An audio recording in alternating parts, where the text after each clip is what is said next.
అధినేత కేసీఆర్ లాస్యా నందిత పార్థివ దేహాన్ని నివాళి అర్పించేందుకు కూడా ఆయన నివాసానికి చేరుకున్నారు. ఆ విజువల్స్ కూడా మనం 10 టీవీ స్క్రీన్ పైన చూస్తున్నాము. ఉదయం నుంచి కూడా భారీ ఎత్తున ఇటు బీఆర్ఎస్ కార్యకర్తలు నేతలు అందరూ కూడా ఆవిడ నివాసానికి అయితే వెళ్లారు. మరోవైపు హాస్పిటల్లోనే ఇటు మాజీ మంత్రులు హరీష్ రావు అలాగే తలసాని కూడా హాస్పిటల్లోనే వెళ్లి ఆవిడ పార్థివ దేహానికి నివాళులు అర్పించి అలాగే కుటుంబ సభ్యులతో కూడా వారు మాట్లాడారు. ఇప్పుడు బీఆర్ఎస్ అధినేత కేసీఆర్ అక్కడికి చేరుకున్నారు.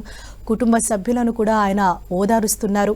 లాస్యా నందిత మృతదేహానికి బీఆర్ఎస్ అధినేత కేసీఆర్ నివాళి అర్పిస్తున్నారు. మరింత సమాచారంతో మా ప్రతినిధి కిరణ్ మనకు అందుబాటులో ఉన్నారు. కిరణ్, హరీష, రోడ్డు ప్రమాదంలో దుర్మరణం పాలైన లాస్యా నందిత పార్థివ దేహానికి టీఆర్ఎస్ అధినేత కేసీఆర్ నివాళులర్పించారు. కొద్దిసేపటి క్రితమే ఆయన పావుల నుంచి ఇటు కార్ఖానలోని లాస్యా నందిత ఇంటికి చేరుకున్నారు. ప్రస్తుతం వీడియోస్ లో చూసుకోవచ్చు.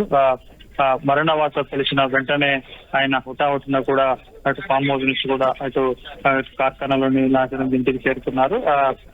గాంధీ ఆసుపత్రిలో మృతదేహానికి పోస్ట్ మార్టం పూర్తయిన తర్వాత కొద్దిసేపటి క్రితమే లాస్యా నందిత మృతదేహాన్ని కూడా ఇంటి వద్దకు తీసుకొచ్చారు. మృతదేహం వెంట కూడా హరీష్ రావు, మాజీ మంత్రి హరీష్ తో పాటు తలసాని శ్రీనివాస్ యాదవ్, అదేవిధంగా పీటర్ హాస్ సంబంధించిన పలువురు బీఆర్ఎస్ ఎమ్మెల్యేలు కూడా ఇక్కడే ఉన్నారు. కొద్దిసేపటి క్రితమే బీఆర్ఎస్ అధినేత కేసీఆర్ కూడా చేరుకొని లాస్యా నందిత మృతదేహానికి పూలమాల వేసి నివాళులర్పించారు. అత్యంత చిన్న వయసు ఎమ్మెల్యే, బీఆర్ఎస్ పార్టీలో చాలా రాజకీయ భవిష్యత్తు ఉన్న లాస్యా నందిత రోడ్డు ప్రమాదంలో మృతి చెందడం కూడా ఇక బీఆర్ఎస్ పార్టీ చెల్లికి, ముఖ్యంగా కేసీఆర్ కూడా కొంత తీవ్ర దిగ్భ్రాంతి వ్యక్తం చేసిన పరిస్థితి కనిపిస్తుంది.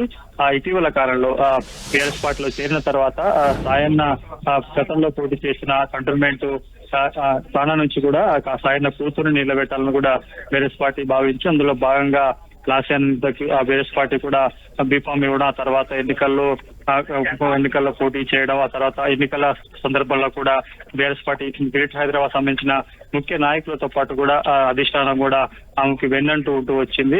ఇటీవల ఏడాది క్రితం కూడా సాయన్న మృతి తర్వాత కూడా బీఆర్ఎస్ పార్టీ ఆ కుటుంబానికి చేదుడుబాటుగా ఉండడం, ఆ విధంగా ఎమ్మెల్యే స్థానాన్ని కేటాయించి ఆ కుటుంబానికి మేలు చేయాలని కూడా బీఆర్ఎస్ అధినేత కేసీఆర్ గతంలో భావించారు. అందులో భాగంగా ఎన్నికల్లో పోటీ చేసే అవకాశం కల్పించిన తర్వాత ఆమె ఎమ్మెల్యేగా ఎన్నికవడం, 2 నెలలుగా నూతన కొత్త యువ ఎమ్మెల్యేగా ఎన్నికై 2 నెలలు కాకముందుకే 10 రోజుల క్రితం నల్గొండలో మీటింగ్ పెట్టినప్పుడు ఆ సభలో కేసీఆర్ ని కలిసి తిరిగి వచ్చిన సందర్భంలో కూడా రోడ్డు ప్రమాదం జరగడం, అక్కడ స్వల్ప గాయాలతో బయటపడిన తర్వాత కూడా కొద్ది రోజుల క్రితమే ఇటు ఫామ్ హౌస్ లో కేసీఆర్ ని లాస్యా నందిత కలిసి వచ్చింది. ఆమె కేసీఆర్ ఆశీస్సులు కూడా తీసుకోవడం జరిగింది. తీసుకొని వచ్చి కొద్ది రోజులకే లాస్యా నందిత రోడ్డు ప్రమాదంలో మృతి చెందడంతో కూడా ఇటు బీఆర్ఎస్ పార్టీ మొత్తం, అదేవిధంగా కేసీఆర్ కూడా కొంత దిగ్భ్రాంతి వ్యక్తం చేసిన పరిస్థితి కనిపిస్తుంది. ప్రస్తుతానికి అయితే ఆయన లాస్యా నందిత మృతదేహానికి పార్థివ దేహానికి కూడా పూలమాల వేసి నివాళులర్పిస్తున్నారు. కుటుంబ సభ్యులను కూడా ఓదాల్సిన పరిస్థితి కనిపిస్తుంది. ఓట్నిస్తారు, ఎందుకంటే బీఆర్ఎస్ పార్టీలో ప్రస్తుతం ఉన్న ఎమ్మెల్యేలు చాలా తక్కువ చిన్న వయసులో యువ ఎమ్మెల్యేగా బీఆర్ఎస్ పార్టీలో కొనసాగుతున్నారు. చాలా రాజకీయ భవిష్యత్తు ఉంది. తండ్రికి తగ్గ తనయగా లాస్యా నందిత అవుతున్నారు అందరూ భావించిన నేపథ్యంలో రోడ్డు ప్రమాదంలో మరణించడం కూడా కొంత కుటుంబ సభ్యులతో పాటు అటు యావత్తు అటు నియోజకవర్గం సంబంధించి కావచ్చు పార్టీ శ్రేణులు కూడా కలిసి వచ్చినట్టుగా మనం చెప్పుకోవాల్సి ఉంటుంది. ప్రస్తుతానికైతే మరణ వార్త తెలుసుకోగానే హుటాహుటిన బీఆర్ఎస్ పార్టీ సంబంధించిన ముఖ్య నాయకులంతా కూడా ఇంటికి చేరుకోవడం, అక్కడ పటాన్ చెరువులో యాక్సిడెంట్ తర్వాత అక్కడ నుంచి గాంధీ ఆసుపత్రిలో ఆమె పార్థివ దేహానికి పోస్ట్ మార్టం దగ్గర నుంచి కూడా వెన్నంటూ వచ్చారు. ముఖ్యంగా హరీష్ రావుతో పాటు తలసానితో పాటు చాలా మంది ఎమ్మెల్యేలంతా చేరుకున్న పరిస్థితి కనిపిస్తుంది. ప్రస్తుతానికైతే మాజీ సీఎం కేసీఆర్ లాస్యా నందితకు నివాళులర్పించి తిరిగి కుటుంబ సభ్యులను ఓదార్చి తిరిగి ఇక్కడి నుంచి కూడా ఆయన తిరుగు పయనం అవుతున్నారు. కుటుంబ సభ్యులంతా కూడా ధైర్యంగా ఉండాలి, విధి రాతను ఎవరు తప్పించలేని కూడా చెప్పిన పరిస్థితి కనిపిస్తుంది. ఇక కేసీఆర్ వెంట అటు ప్రశాంత్ రెడ్డితో పాటు మాజీ మంత్రులు ప్రశాంత్ రెడ్డితో పాటు హరీష్ రావు, తలసాని శ్రీనివాస్ యాదవ్ తో పాటు గ్రేటర్ లోని పలు ఎమ్మెల్యే ఉన్న పరిస్థితి కనిపిస్తుంది. ప్రస్తుతం లాస్యా నందిత పార్థివ దేహానికి నివాళులర్పించి కూడా ఆయన ఇక్కడి నుంచి వెళ్ళబోతున్నారు. ఇక లాస్యా నందిత అంత్యక్రియలకు సంబంధించి కూడా తెలంగాణ ప్రభుత్వం అధికారికంగా నిర్వహించాలని కూడా నిర్ణయించి అందుకు సంబంధించి ఒక జీవోను కూడా కొద్దిసేపటికి విడుదల చేసింది.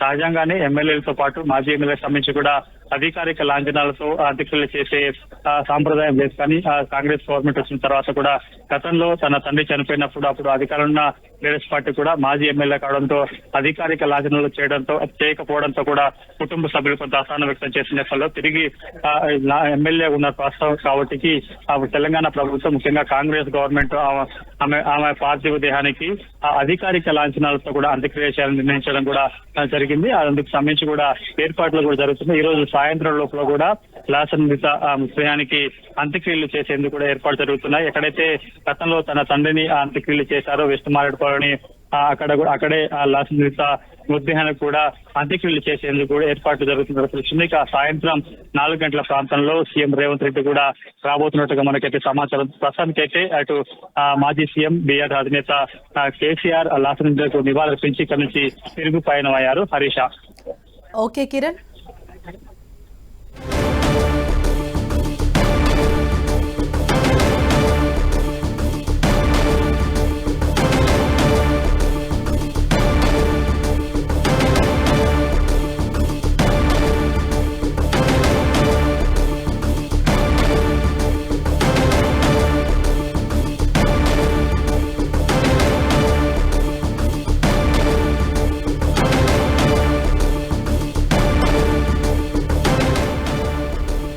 బీఆర్ఎస్ అధినేత కేసీఆర్ లాస్యానందిత నివాసానికి కొద్దిసేపటి క్రితమే చేరుకున్నారు.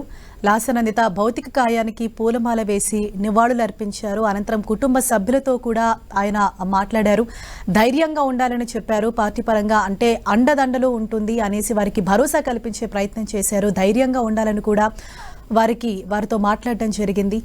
అనంతరం కొద్దిసేపటి క్రితమే కేసీఆర్ అక్కడి నుంచి తిరుగుపయనమయ్యారు. ఉదయం నుంచి కూడా అక్కడ లాసనందిత నివాసం దగ్గర భారీగా బీఆర్ఎస్ కార్యకర్తలంతా కూడా ఉదయం నుంచి ఉన్నారు. మరోవైపు ఇటు మాజీ మంత్రులు హరీష్ రావు, తలసాని శ్రీనివాస్ యాదవ్ కూడా కేసీఆర్ వెంటే అక్కడికి వచ్చారు. లాస్యానందిత భౌతిక కాయానికి నివాళులు అర్పించిన అనంతరం కూడా కేసీఆర్ తిరిగి వెళ్లారు. ఈరోజు సాయంత్రం లాస్యానందిత అంత్యక్రియలు నిర్వహించనున్నారు. అధికారిక లాంఛనాలతో ఆవిడ అంత్యక్రియలు నిర్వహించేందుకు కూడా ఇప్పటికే ప్రభుత్వం జీవో విడుదల చేసింది. ఈరోజు సాయంత్రం అంత్యక్రియలు నిర్వహించేందుకు కూడా ఏర్పాట్లు జరుగుతున్నాయి.